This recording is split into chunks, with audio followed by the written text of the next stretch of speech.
Very good morning, students. So, today we are going to start the new chapter that is human eye. Human eye, it is one of our senses, and the sense of sight comes from human eye.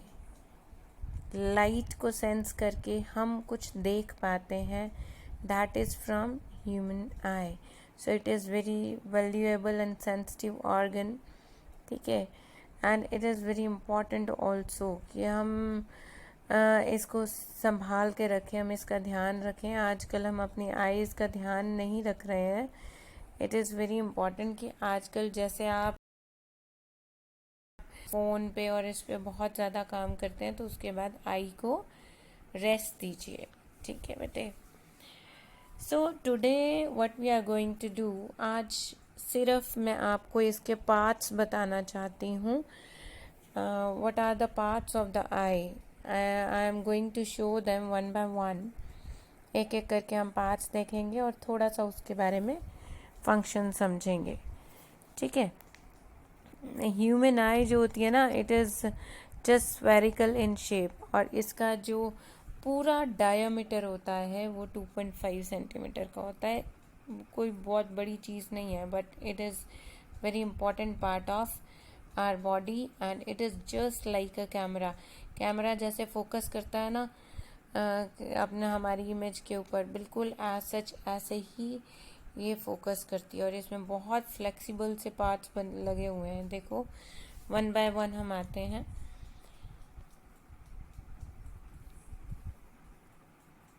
ये हमें करना है.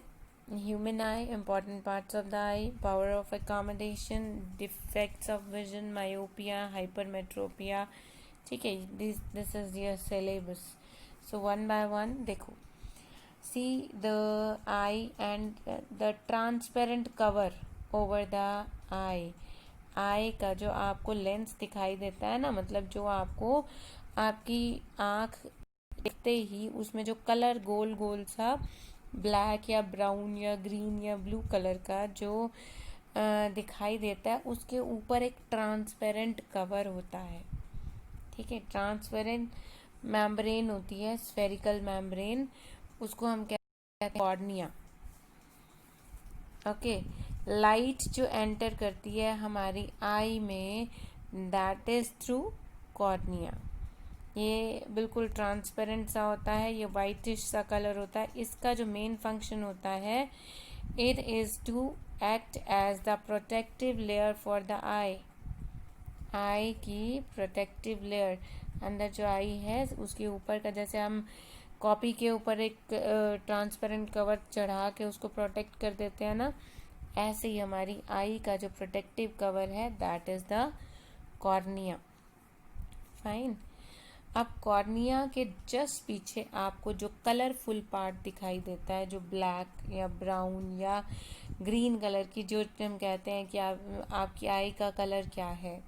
ठीक है, या आपकी आई का colour pure black है या ब्राउन है या लाइट ब्राउन है, that is the iris. That is the iris. Iris जो होता है, it is a dark coloured muscular diaphragm. It is a muscular diaphragm. हम इसको क्यों कहते हैं? क्योंकि ये बढ़ भी जाता है, कम भी हो जाता है. ठीक है, एक्सपैंड कॉन्ट्रैक्ट होता रहता है, इस वजह से हम इसको डायफ्राम बोलते हैं. और इसको पिगमेंट क्या होता है, इसके अंदर एक पिगमेंट होती है, ये ब्लैक कलर की, ब्राउन कलर की, या ग्रीन कलर की. ठीक है, या ब्लू कलर की, ऐश्वर्या राय की तरह, है ना. So this iris is responsible for the characteristics colour of the eye of a person. हमारी आई का कलर क्या है, this comes through iris. Iris gives the colour to the eye. Then बेटा, आपकी आई के अंदर जो आइरिस के बिल्कुल बीच में एक, अब किसी की आई चाहे ग्रीन कलर की हो, चाहे ब्लू, चाहे लाइट ब्राउन, चाहे डार्क ब्राउन, चाहे ब्लैक, उसके बीच में बिल्कुल पॉइंट के बीच में एक डार्क ब्लैक कलर का सर्कल दिखाई देता है, छोटा सा, ठीक है। That dark black colour circle is known as pupil, it is known as pupal.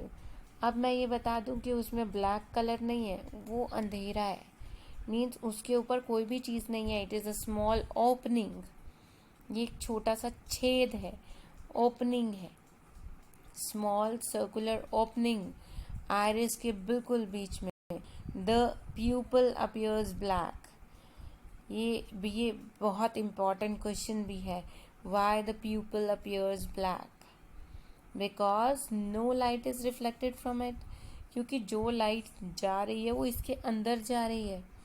प्यूपिल से लाइट रेज इसके जा रही हैं, कोई ऐसी लाइट रे नहीं है जो इससे टकरा कर वापस आए, क्योंकि यहाँ पे कुछ है ही नहीं, तो टकराएंगे किससे? जस्ट एक छोटा सा छेद है, तो छेद के अंदर जाएगी ना लाइट, है ना। So nothing is there to reflect back. किसी चीज़ से रिफ्लेक्ट होती है ना, बॉल को अगर खाली जगह पे मारोगे तो वो आगे जाएगी, लेकिन अगर वॉल पे मारोगे तो वो वापस बाउंस बैक होगी, रिफ्लेक्ट होगी। सो यहाँ पे कोई सरफेस ही नहीं है जिससे लाइट रिफ्लेक्ट होगी।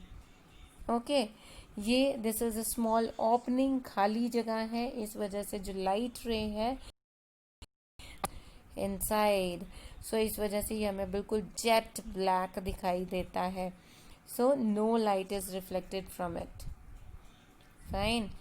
अब ये देखो, कॉर्निया, कॉर्निया के पीछे है आइरिस, आइरिस के बीच में है प्यूपल, और प्यूपल के बिल्कुल पीछे या आइरिस के बिल्कुल पीछे हमारा है eye lens.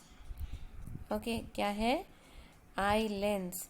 Light enters the I from cornea, फिर वो आइरिस से होता हुआ, प्यूपल से होती हुई आई लेंस में जाती है। Now what is the function of eye lens? Eye lens का फंक्शन है लाइट को फोकस करना, ठीक है। जो हमारा आई लेंस होता है, ये ध्यान रहे, हमारी आँख में कौन सा लेंस होता है, कनकेव या convex? It is convex lens. और ये बहुत सारी ट्रांसपेरेंट क्रिस्टलाइन लेयर्स होती हैं, मतलब ये कोई एक शीशे का वो नहीं है, लेंस नहीं है, इसमें बहुत सारी ट्रांसपेरेंट लेयर्स हैं अलग अलग, जो मिलकर एक कन्वेक्स लेंस का रूप बना लेती हैं, ठीक है। सो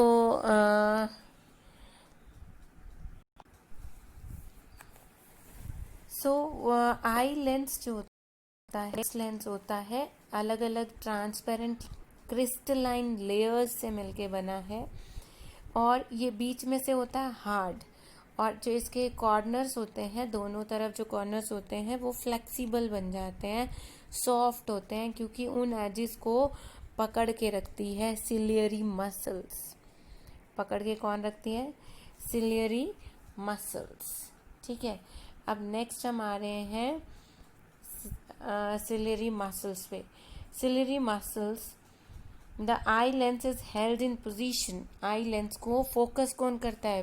बड़ा छोटा कौन करता है, मतलब खींचता कौन है? That is ciliary muscles. ये उसका कर्वेचर चेंज कर देते हैं, खींच देती है तो वो थिन लेंस बन जाता है, थोड़ा सा हल्का छोड़ देती है, कर देती है तो वो थोड़ा मोटा सा लेंस बन जाता है, जिससे उसकी फोकल लेंथ चेंज हो जाती है। तो वो उस जो चीज़ हम देख रहे हैं ना, उस चीज़ के ऊपर फोकस होता है, ठीक है। वो डिपेंड करता है कि वो दूर है या पास है, उस अकॉर्डिंग वो एडजस्ट करता है अपने आप। सो जो आई लेंस को अपनी पोजीशन में पकड़ने का काम कौन करता है? Ciliary muscles. These muscles help in changing the curvature. अब कर्वेचर चेंज होगा, कर्वेचर मतलब कर्व, सर्कल, सर्कल का जो कर्व है, जैसे जो 10 सेंटीमीटर का सर्कल होता है वो उसका कर्व कैसा होता है? बड़ा सारा ना, और जो छोटा सा होता है उसका कर्व ज़्यादा कर्व्ड होता है। इसी तरीके से इसका जो कर्वेचर है उसको चेंज करना, चेंज करते ही फोकल लेंथ भी चेंज हो जाएगी, उसका रेडियस भी चेंज हो जाएगा ना, तो फोकल लेंथ उसी अकॉर्डिंग रेडियस ही होता है। रेडियस का होता है, सॉरी, तो वो भी चेंज हो जाएगा, डिस्टेंस चेंज हो जाएगा फोकस का। ठीक है जी। सो इस अकॉर्डिंग फोकस करने का जो काम करता है वो करता है ciliary muscles. Then we are coming on retina. Retina जो होता है हमारी आई में इमेज बनती है ना, जब हमारी देखो आई में लाइट रे एंटर की कॉर्निया से, वो आइरिस के अंदर गई प्यूपिल से, प्यूपिल से होती हुई गई कन्वेक्स लेंस पे, कन्वेक्स लेंस उसको फोकस कर रहा है। अब फोकस करने के बाद इमेज कहाँ बन रही है? इमेज बन रही है रेटिना पे। पीछे येलो लाइन जो आप देख रहे हो, this yellow line is retina. और रेटिना एक स्क्रीन का काम करती है। रेटिना किसका काम करती है? स्क्रीन का। उस स्क्रीन के ऊपर आप कुछ भी देख रहे हो ना, सामने पड़ी हुई चेयर अगर आप देख रहे हो तो वो आपकी आई में उल्टी इमेज बनी हुई है। आपकी आई में वो सीधी इमेज नहीं बनी है। जो आई आपकी इमेज बनाती है that is real inverted image and diminished image, छोटी इमेज होती है बहुत। ठीक है। So this back surface of the eye ball is called retina. ये सेमी ट्रांसपेरेंट मेम्ब्रेन होती है और लाइट सेंसिटिव होती है। ठीक है। ये कैमरा की स्क्रीन की तरह काम करती है और इस पे बहुत सारे लाइट सेंसिटिव सेल्स होते हैं। उन लाइट सेंसिटिव सेल्स को हम फोटो रिसेप्टर्स भी बोलते हैं। दो तरह के होते हैं फोटो रिसेप्टर्स, रोड्स और कॉन्स। इस पे डिस्कशन फिर करेंगे। एक बार रेटिना देख लो। सो मैंने अभी तक आपको ये 6 पार्ट्स बताए।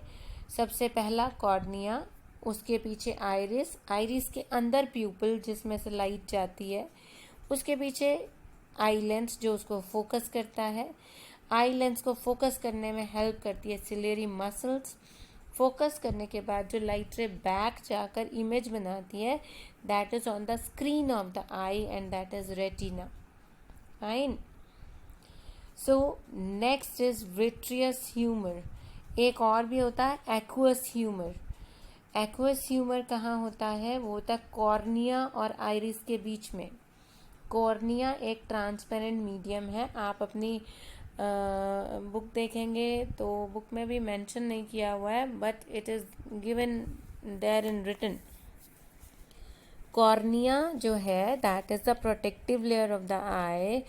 उसके पीछे, जस्ट पीछे आइरिस के अंदर एक लिक्विड होता है and that is aqueous humour. ठीक है। तो कॉर्निया और आइरिस के बीच में जो लिक्विड हो गया उसका नाम दे दिया एक्वस ह्यूमर। और आई में लेंस के पीछे, आई लेंस के जस्ट पीछे और रेटिना के बीच में लिक्विड होता है दैट इज विट्रियस ह्यूमर। ये एक और फ्लूइड है, लिक्विड है। ठीक है। और कहाँ पे प्रेजेंट है? रेटिना और आई लेंस के बीच में। ये हमारी आई को फ्लेक्सिबिलिटी प्रोवाइड करता है। ये मतलब चोट लगते टाइम इसके अंदर ये बहुत तरीके से हमें प्रोटेक्ट करता है, हमारी आई को प्रोटेक्ट करता है। फाइन।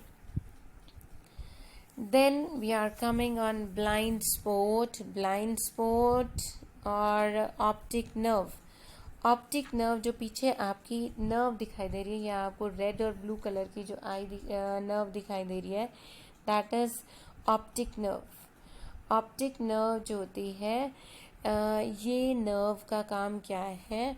ऑप्टिक नर्व का काम है मैसेज जो आपकी आई ने देखा, वो जो इमेज बनाई, वो इमेज कहाँ पे लेके जाना? ब्रेन तक लेके जाना। Image is carried, the message of that image is carried by the optic nerve in your eye. ठीक है। और ऑप्टिक नर्व का तो काम आपको समझ आ गया होगा that it takes message from the eye to the brain. Then blind spot. Blind spot एक ऐसा प्लेस है कहाँ पे? रेटिना के ऊपर। रेटिना के ऊपर भी कहाँ पे? ऑप्टिक नर्व और रेटिना का जंक्शन जहाँ पे हो रहा है, जहाँ पे ऑप्टिक नर्व और रेटिना मिल रहा है आपस में। देखो the point is given over here. So in this जो इन है ऑप्टिक नर्व और रेटिना का, that is known as blind spot. It is a spot at which optic nerve enters the eye, and इसको ब्लाइंड स्पॉट नाम क्यों दिया गया? Because it is blind. इसके ऊपर कोई भी लाइट का असर नहीं होता है. ठीक है, it is insensitive to light, और इसके ऊपर कोई इमेज भी नहीं बनती है. Hence it is there on the retina. Retina के ऊपर है, स्क्रीन के ऊपर है, बट क्योंकि ये एक जंक्शन है ऑप्टिक नर्व और रेटिना का, सो इस वजह से यहाँ पर कोई इमेज नहीं बनती है. सो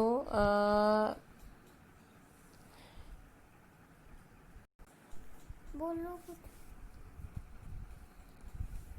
this is another diagram of human आई. और आप इसमें थोड़ा सा और ध्यान से देखो, कॉर्निया, कॉर्निया और आइरिस के बीच में एक चैम्बर दिखा रखा है. इसके अंदर है एक्वस ह्यूमर. ठीक है जी. और उसके जस्ट पीछे लेंस है. लेंस के बिल्कुल सामने देखो ऑप्टिक डिस्क दिखा रखी है. ये जो जंक्शन होता है ये ब्लाइंड स्पॉट होता है. पीछे रेटिना भी दिखा रखा है. विट्रस ह्यूमर, विट्रस कैविटी के नाम से दिखा रखा है. कैविटी मतलब खाली जगह जिसमें विट्रस ह्यूमर प्रेजेंट है. ठीक है. सो दिस इज, और पीछे जो रेटिना है वो दिखाई दे रखी है. और रेटिना के ऊपर जो वाइट कलर का जो पार्ट आपको दिख रहा है, जो हमारी कल दिखाई देता है, वाइट पार्ट हमारी आई में, दैट इज स्क्लेरा. ठीक है, that is sclera. So this is the eye. अब इसमें जो मेन चीज मैं आपको बताना चाहती थी, प्यूपिल. बताया था that it appears black as no light is reflected from it. ठीक है. तो ये क्या कर रहा है, प्यूपल का क्या लॉजिक है? आइरिस, देखो आइरिस क्या करता है, आइरिस आई में कितनी एंटर होगी उसको कंट्रोल करता है. मीन्स आप एकदम अंधेरे से एकदम सूरज की रोशनी में जाओगे तो इट कैन डैमेज योर आई. लेकिन हमारी आई इतनी फ्लेक्सिबल है कि उसको एडजस्ट करती है अपने आप. उसको एडजस्ट करती है, उसके अकॉर्डिंग चलती है. सो लेकिन 2 मिनट लगते हैं. देखो ध्यान से सुनो. जब आप अंधेरे से लाइट में आते हो तो आपको अंधेरा अंधेरा लगता है, और जब लाइट से एकदम अंधेरे में आते हो तो भी आपकी आई एकदम कंपैटिबल नहीं होती. सो उसको कंपैटिबल करने के लिए, उसको एडजस्ट करने के लिए हमारा कौन काम करता है? आइरिस काम करता है. हमारा आइरिस क्या करता है? प्यूपल को बड़ा कर देता है. अगर कहीं डिम लाइट है तो प्यूपल को बड़ा कर देगा. प्यूपल बड़ा हो जाएगा तो उसमें ज़्यादा बड़ा छेद हो गया तो उसमें लाइट ज़्यादा जाएगी. प्यूपल क्या है? Small opening. हाँ, तो अगर प्यूपल बड़ा हो गया तो उसमें ज़्यादा लाइट जाएगी. डिम लाइट में हमारी आई को देखने के लिए ज़्यादा लाइट चाहिए. फाइन. और जैसे ही आप अगर उसमें जाते हो, ज़्यादा लाइट में जाते हो, तो आपकी आई में ज़्यादा लाइट एंटर करके आपकी आई को डैमेज ना कर दे, जिसकी वजह से आइरिस अपने आप को बढ़ा लेता है और प्यूपल छोटा हो जाता है. अंदर की जो ओपनिंग है वो छोटी हो जाती है. देखो कैसे. This is the function of iris and pupil. पहले पढ़ो इसको ध्यान से. आइरिस क्या करता है? कंट्रोल करता है amount of light entering the eyes. Iris automatically adjust the size of the pupil. Pupil को बड़ा छोटा करता रहता है according to the intensity of light received by the eye. Iris pupil को एडजस्ट करता रहता है. उससे किस लिए एडजस्ट करता है? ताकि हमारी आँख में ज़्यादा लाइट ना चली जाए, और अगर अंधेरा है तो उसको ज़्यादा लाइट मिले ताकि वो देख सके. So if the amount of light received bye I is large, amount of light अगर ज़्यादा है डे टाइम में, तो आइरिस क्या करेगा? आइरिस प्यूपल को स्मॉल कर देगा. ठीक है, आइरिस प्यूपल को छोटा सा कर देगा, खुद बढ़ जाएगा और प्यूपल छोटा हो जाएगा, जिससे क्या होगा? लाइट जो है आई में कम जाएगी. और अगर लाइट, हम किसी रूम में हैं और वो जब रूम में जाते हैं, डार्क रूम में, तो हमें एक बार चीज़ें नहीं दिखाई देती, लेकिन धीरे धीरे दिखने लगती हैं. उस टाइम क्या होता है, हमारा जो आइरिस है हमारे प्यूपल को कंट्रोल कर रहा होता है, मैनेज कर रहा होता है, उसको फिर एडजस्ट करता है, एडजस्ट करके वो इतना बड़ा कर देता है ताकि वहाँ पे वहाँ की जितनी लाइट है उसके अंदर आप मैनेज कर सको। ठीक है। सो उस टाइम आइरिस क्या करता है, प्यूपल को एक्सपैंड कर देता है, आइरिस खुद छोटा हो जाता है और प्यूपल बड़ा हो जाता है। ठीक है, वो छेद जो स्मॉल ओपनिंग है वो बड़ी हो जाती है। अगर वो प्यूपल बड़ा हो जाएगा तो लाइट उसमें ज़्यादा एंटर करेगी। So the adjustment of the size of pupil take some time, थोड़ा सा टाइम उसको लगता है। देखो ये नॉर्मल आई है, ये नॉर्मल आई है, लेकिन ये देखो ऊपर वाला कब है, जब हम बाहर होते हैं, व्हेन आउटसाइड लाइट इज, ऊपर वाला जो है वो प्यूपल, बीच वाला देखो प्यूपल कितना बड़ा हो गया है, वो तब है जब लाइट डिम है, हम किसी डिम लाइट में बैठे हैं तो उस प्यूपल को ज़्यादा लाइट चाहिए एंटर करने के लिए ताकि वहाँ की चीज़ें दिखें, तो इस वजह से वो स्मॉल ओपनिंग बड़ी हो जाती है। ठीक है, but when you go outside in sunlight, बाहर की तरफ जाओगे सनलाइट में, लाइट ब्राइट है तो प्यूपल छोटा हो जाता है कि अब मुझे इतनी लाइट नहीं चाहिए, अगर इतनी लाइट गई उतनी ओपनिंग के साथ तो हमारी आई खराब हो जाएगी, तो वो उस टाइम भी एकदम आपकी आँख खुलती भी नहीं है उस टाइम ना। तो एट दैट टाइम क्या है, आइरिस जो है वो प्यूपल को एडजस्ट कर रहा होता है, उसको छोटा कर रहा होता है, फिर जब वो थोड़ा छोटा हो जाता है, एडजस्ट हो जाता है, लाइट एंटर कर पाती है धीरे धीरे। ठीक है, सो हमारी एकदम चुंधिया जाती हैं जब आंखें, उस टाइम वही है कि जब हम अंदर से बाहर आए तो हमारी जो प्यूपल थी वो बड़ी थी। फाइन, सो यहीं ख़त्म करते हैं, लेक्चर बड़ा हो रहा है। सो आप अभी इसी को रीड कीजिएगा। ठीक है जी, सो हमें थोड़ा सा जल्दी करना पड़ेगा बिकॉज सिलेबस बहुत ज़्यादा रहता है। So do cooperate me and please read page number 196 and 197 and draw the diagram of human I in your notebook. Thank you very much.